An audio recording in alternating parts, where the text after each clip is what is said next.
Anyone that's had the chance to go to Barcelona will know that it is a city full of beautiful architecture.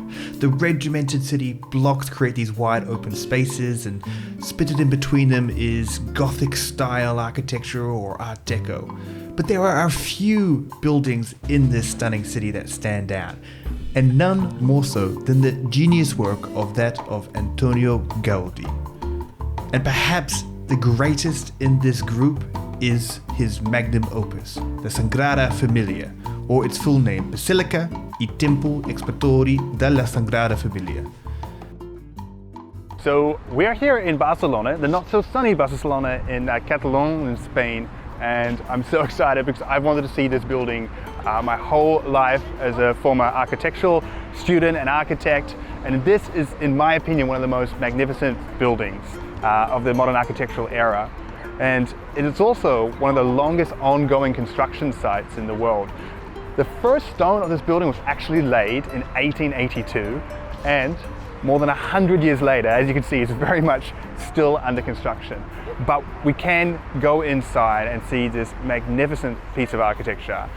Now, I want to take a deep dive with you guys as we go through this. I want to point out why this building is so complex that it's taken over a century to build, and how back in the 19th century someone was able to design such a complex building without any computational assistance. Now, of course, looking at this, you can see that nature really inspired Gaudi's work. The building looks like as if it's growing from the earth with these organic straits. It doesn't seem to be a straight line in this building.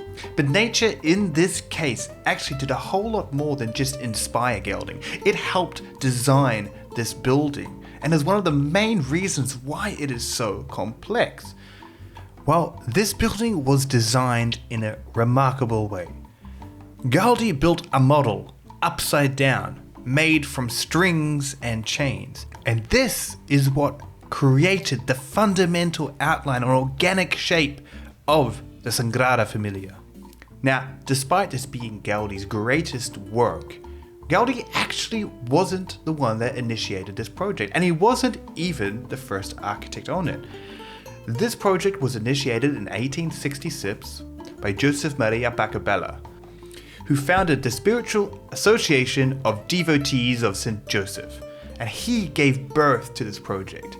Now, the apscript of this church, which was funded by donations, was begun on the 19th of March in 1882, and the original architect on this project was Francisco de Paula de Vela, whose plan for this church was much more on the Gothic revival standard. Now, a year later, in March in 1883, Antoni Gaudi assumed responsibility for the design at just 31 years old. And of course, he changed it radically, as you can see.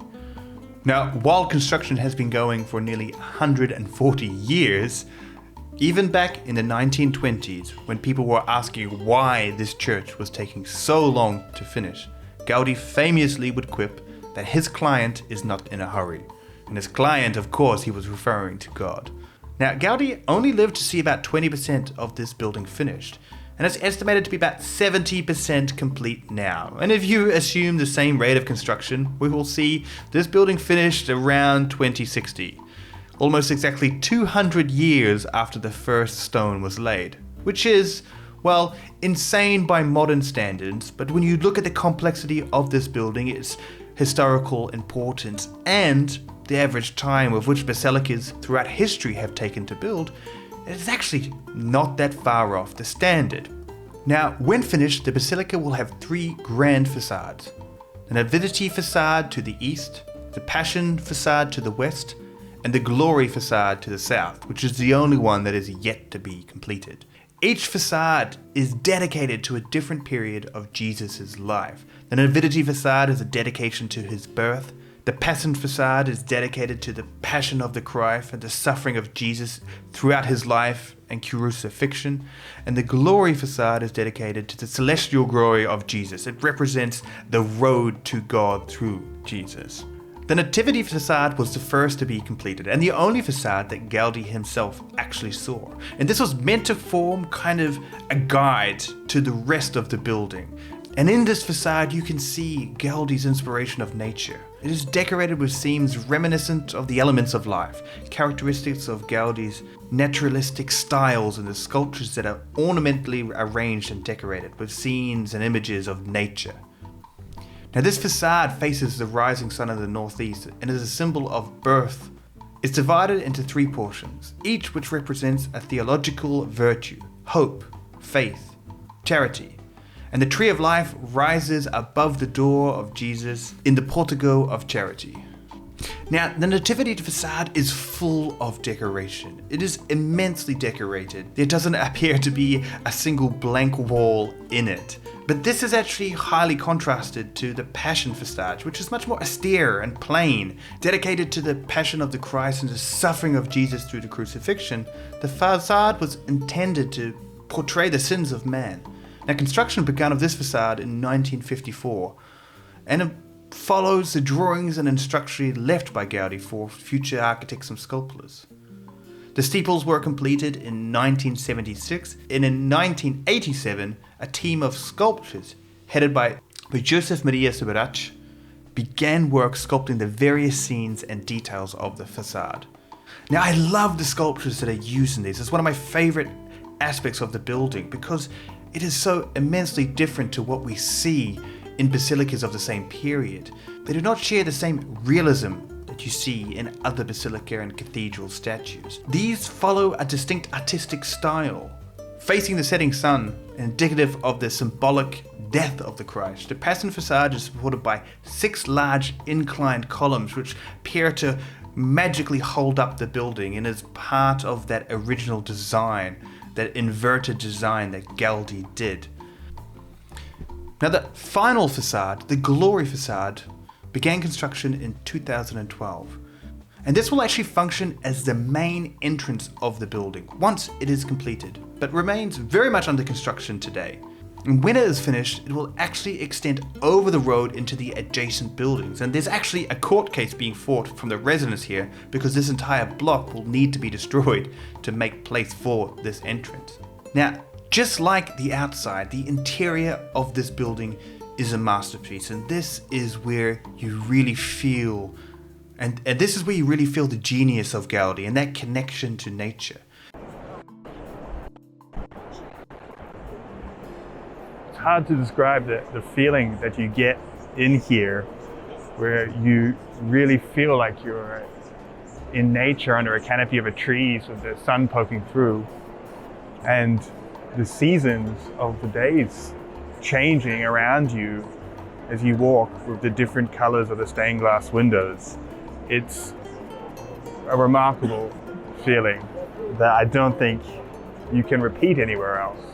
It feels immediately like you're inside a forest with beams of light peering through the treetops. The play on light in this building is absolutely incredible. The way that it floods and bounces around the room, it gives that feeling like the building is alive, and it actually changes throughout the day. Each of the facades in here paint a different story. We have the warmer colors, which represent Christ's death and the end of his life. And then on the opposite facade, you have these lighter morning colors representing his life and his birth as it comes into it. And you can really feel that when you're in here and walking around at the different moments of his life. And if you spend enough time in here, you can feel it change. You can feel the atmosphere of the building change as the sun bounces around and as the light changes. It really shows the genius of making this building feel much more like a statue to God. It feels like a living creature and you are being inside it. When you're in the building, you notice different colors of the columns. The red, which are made from porphyry, are designed to hold up the largest tower, which will represent Jesus Christ, which is still under construction. And there's 4 of these reddish columns. The dark grey ones next to it are made from basalt, while the remaining columns are all made from sandstone. Now, I have dreamed of visiting the Sagrada Familia for so long, and I can honestly say that it lives up to the extraordinarily high expectations that I set for it. It is simply an absolute must if you're traveling through Spain to visit this building, experience it, and go inside. It's not a building that can be fully appreciated just by walking around the facade, although that is incredible. But I would highly recommend to anybody to go into here and experience this building and spend some time on the inside to experience how the building changes throughout the day. Thanks for watching this video, everyone. This is a new channel and something that I just thought I would do for fun, to share my passion for the buildings and the places that I am traveling to. I'll be sharing lots more videos, so would really appreciate the thumbs up and a subscribe to the channel if you found this interesting. Thanks again, and I'll see you next time.